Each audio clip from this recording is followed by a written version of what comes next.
Hello and welcome to Spectrum News 4. I am Rachel David White, coming to you live from Uyo, the capital city of Akwa Ibom State. Let's take a look at the headlines. President Tinubu mourns Nigeria's first female Major General, Kale. INEC distributes sensitive materials, life jackets to Bayelsa local government areas.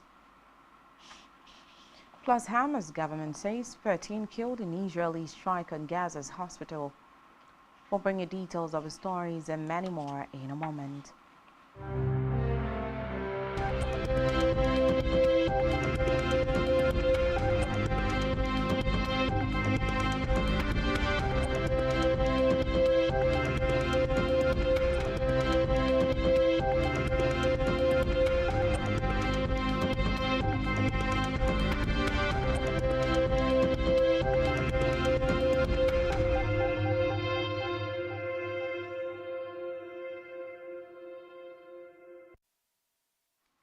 First, in the news this afternoon, President Bola Tinubu has described the death of Nigeria's first female Major General, Aderonke Kale, as a painful loss to the country. Kale, also the first female commander of the Nigerian Army Medical Corps, died on Thursday at the age of 84. Tinubu, in a condolence statement signed by his special advisor, Media and Publicity, Ajuri Ngalale, also sympathized with the Kale family, the Nigerian Army and the Society of Medical Practitioners in Nigeria on the passing away of one of their own. Tinubu stated that as a pioneer in the field, the late Major General embodied the courage, professionalism, capacity and resilience of a Nigerian woman. The President prayed for the repose of the soul of the late officer and encouraged her beloved family to take solace in the fearless legacy she left behind.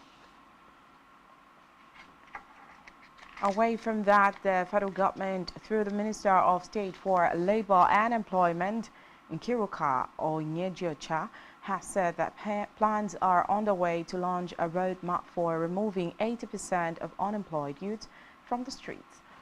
Onyejiocha challenged top managers at the National Directorate of Employment (NDE) to sit up for the challenge, promising a new National Directorate of Employment (NDE) to execute the job at the ongoing Lagos International Trade Fair with the theme Connecting Businesses, Creating Value in the Nation's Economic Capital. The minister stressed NDE's crucial role in tackling unemployment through provision of skills and entrepreneurship opportunities for young Nigerians. In a statement by her special advisor, Media, Emame Gabriel, Onyejiocha urged NDE managers to focus on combating unemployment without compromise. According to her, the President has given a clear mandate to address the challenge decisively.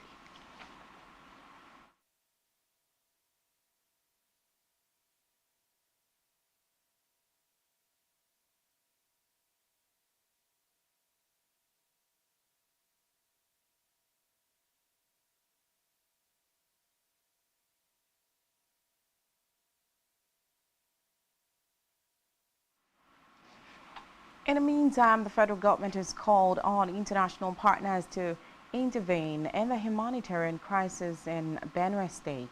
The Minister of Humanitarian Affairs and Poverty Alleviation, Dr. Betta Edu, met the call in Makurdi during her visit to the Ichwa internally displaced persons camp.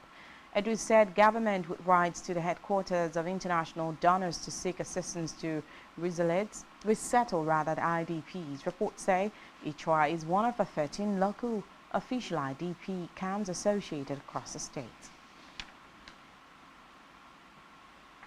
From the seat of the Red Chambers, the Senate President, Godswill Akpabio, has said that no other countries will learn from Nigeria after 50 years of democracy.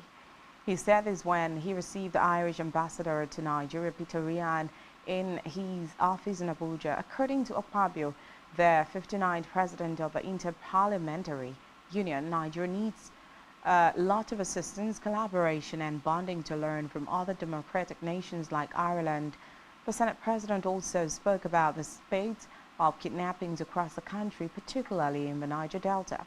He said the menace had abated largely through the efforts of the previous administration. According to him, Nigeria's democracy would have significantly developed by 2073. From the Green Chamber, the House of Representatives has mandated its committees on foreign affairs, human rights and diaspora to investigate the incessant mistreatment of Nigerians living in the Republic of Benin and reports back to the House for further legislative action. The resolution followed the adoption of a motion on the illegal incarceration of Okumab, Chika and discriminatory arrest of Nigerians in the Republic of Benin, which was moved by Oke Chinda, Fred Abedi, Beatrice Lowen, among others at plenary. Chinda noted that Okuma Chike, a Nigerian who legitimately and legally resides in and work in the Republic of Benin, is alleged to have been arrested by the country's police service in April 18, 2023. He raised concerns that Chika, who after his undergraduate academic program in the Republic of Benin, worked as an administrative staff at ESPAM University in Porto Novo, has been incarcerated at the Apo Meserete prison since April 26, 2023 over allegations of internet fraud. On electoral matters, the Independent National Electoral Commission (INEC) has commenced the distribution of sensitive and non-sensitive materials for the governorship elections in Bayelsa State less than 24 hours to the exercise. The electoral body also distributed life jackets across the 8 local government areas of the state where the governorship elections will be held. Meanwhile, the Independent National Electoral Commission (INEC) has again assured free, fair and credible elections in the November 11th governorship polls in Kogi, Bayelsa and Imo states. The INEC chairman, Professor Mahmoud Yakubu, gave the assurance in his message on the off-cycle governorship polls. Yakubu, however, noted that the commission cannot conduct credible elections alone, noting that other stakeholders must play their part. The INEC chairman also re-emphasized that INEC was not a political party and therefore has no candidate in the election. In the meantime, the chairman of the Independent National Electoral Commission (INEC), Professor Mahmoud Yakubu, has also said that electoral staff in Saturday's governorship elections in Bayelsa, Imo and Kogi states must demonstrate the highest level of patriotism and professionalism.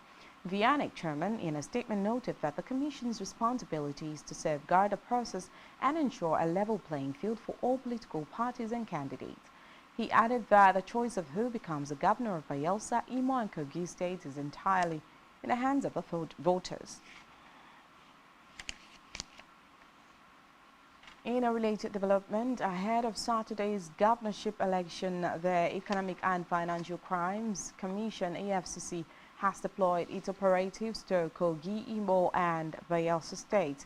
EFCC spokesperson Dele Oyewale stated that agents of the anti-graft agency would be in the states to monitor Saturday's governorship elections. Speaking with journalists in Abuja today, Oyewale said the deployment aimed to checkmate vote buying, selling and other forms of electoral fraud. Oyewale emphasized that the monitoring team sent to the Free State would also address any attempts to manipulate the electoral processes, which would be in violation of the Electoral Act. Now to Africa, where prosecutors in Burundi are seeking life imprisonment for former Prime Minister Alain Guillaume Bunyoni, who is on trial for 7 charges, including using supernatural powers to threaten the president's life. The prosecutors also called for Bunyoni to pay damages equivalent to twice the value of the 153 houses and plot of land and 43 vehicles belonging to him. in addition to a fine of 7.1 million Burundian francs. Reports say Bunyoni's trial started in September, a year after he was fired by President Evariste Ndayishimiye over suspicions that he was plotting a coup against him. Bunyoni, who is also accused of undermining national security, subverting government institutions, destabilizing the economy and enriching himself through illegal means, pleaded not guilty to all charges and asked to be acquitted, citing a lack of tangible evidence against him. Still in Africa, a diphtheria outbreak has been reportedly declared at South Africa's Pollsmoor maximum security prison following the death of a 19-year-old inmate. South Africa's Health Minister Joe Phahle said the male inmate who contracted the disease last month died on Sunday. According to him, 8 more inmates aged 18 to 23 are in isolation after testing positive for the disease. He added that vaccination drive in the affected section of the prison is underway. On the foreign scene, the Hamas government in the Gaza Strip says an Israeli strike on the territory's largest hospital has killed 13 people.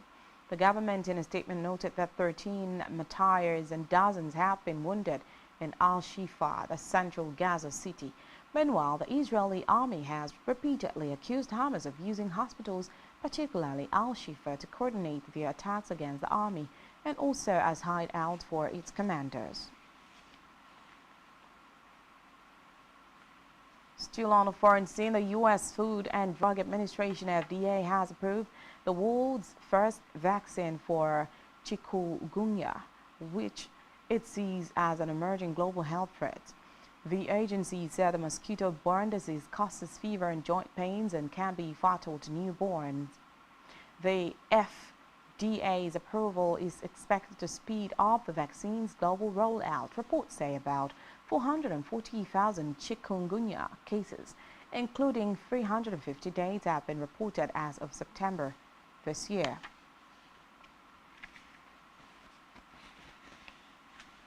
Still to come in the news, James Maddison withdraws from England's court with ankle injury. To stay tuned.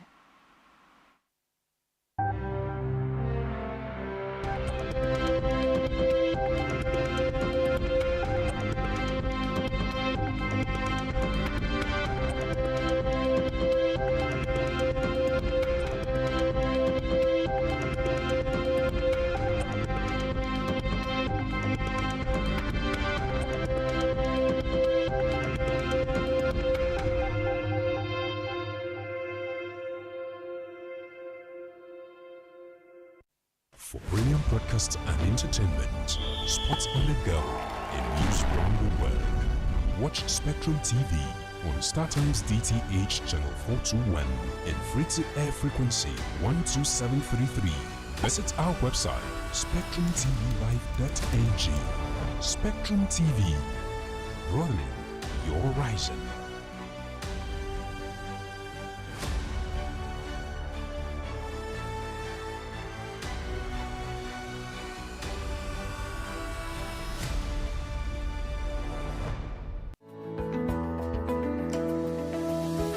Business exists only to meet the needs of the people, but there's an extra advantage if your product and services are pitched on a platform that gives you the added advantage over your competitors. For your desired return on investment and so much more, advertise on Spectrum Television, on StarTimes DTH Channel 421 and on free-to-air with a frequency of 12733. Spectrum Television, broadening your horizon.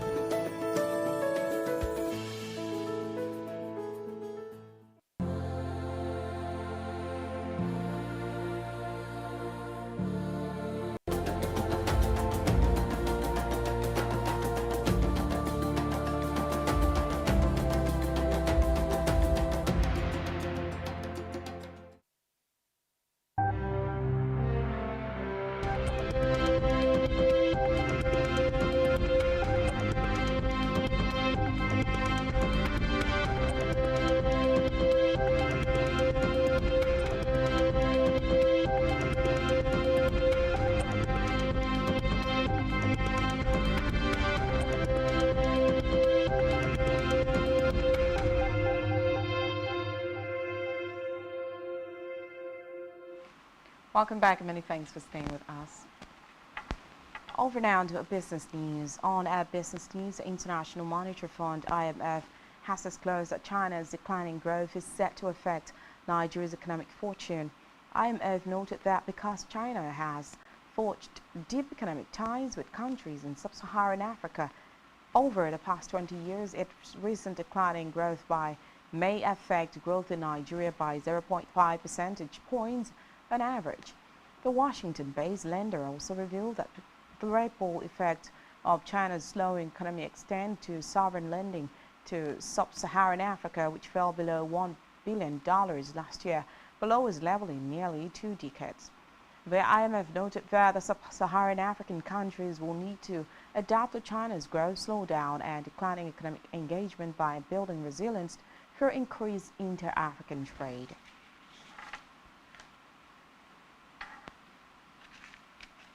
Still in business, the Nigeria Extractive Industries Transparency Initiative (NATI) has said that the federal government revenue-generating agencies remitted a total of about 14.4 trillion naira as revenue from the extractive sector to the Federation account between January 1, 2020 and December 31, 2021.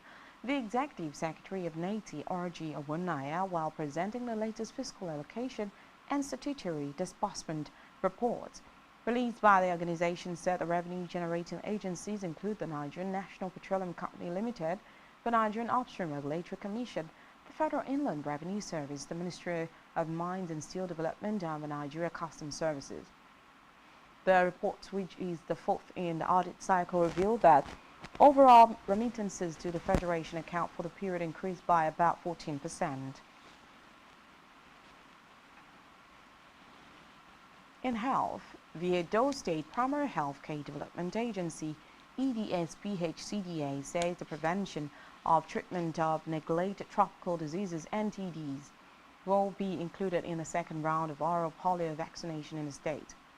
The Health Education Officer, EDSPHCDA, Irene Oabo, disclosed this during a social mobilization committee stakeholders meeting for the second round of polio vaccination in Benin.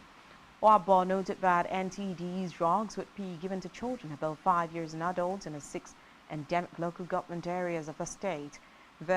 She explained that the second round of polio vaccination for children under 5 years would commence from November 11 to November 16, 2023. Still in health, the National Agency for Food and Drug Administration and Control, NAFDAC, has called on agro-allied operators in the country to ensure the use of appropriate and safe feeds. NAFDAC said the use of safe feeds for animals would help safeguard the health of humans and animals. The Director of Veterinary Medicines and Allied and Products, NAFDAC, Dr. Rametu Momodu, met the call during the Agro-Merit Industrial Outreach in Abeokuta. She also sought more cooperation from the Poultry Association of Nigeria at the national level for effective collaboration towards the development of the industry through efficient regulatory practices. And now to sport, where James Maddison has withdrawn from the England squad for November's Euro 2024 qualifiers with an ankle injury. The 26-year-old midfielder sustained the injury in Tottenham's chaotic 4-1 defeat by Chelsea in the Premier League. Tottenham noted that Maddison would remain at Hotspur Way for rehabilitation with the club's medical staff. Maddison has scored 3 goals and made 5 assists in 11 Premier League games for Spurs since joining for £40 million from Leicester City in June.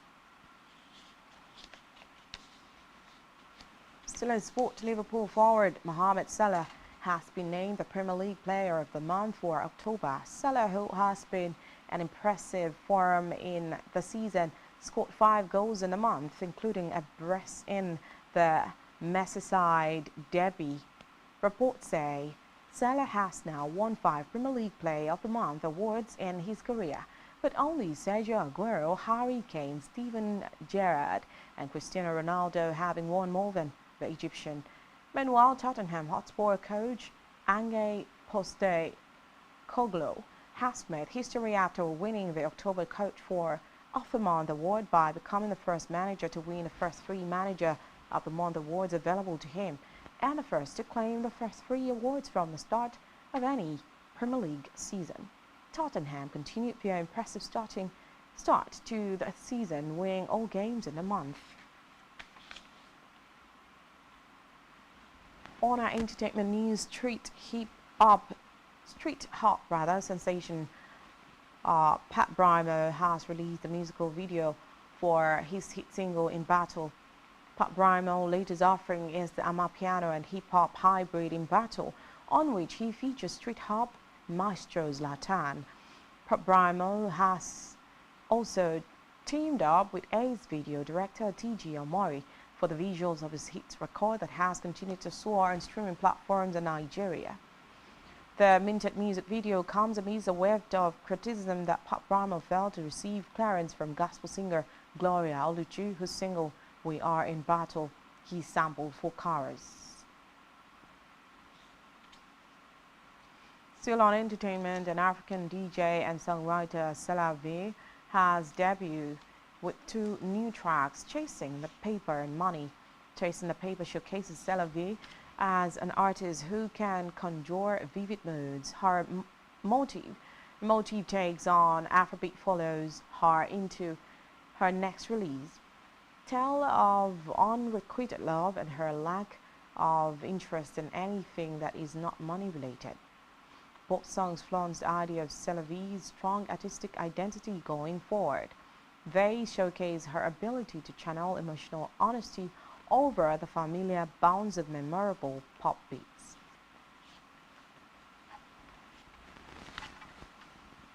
And that's all we have for you at this time. Do ensure to follow us on social media and subscribe to our YouTube channel, all of which you can find on our website spectrumtvlive.ng.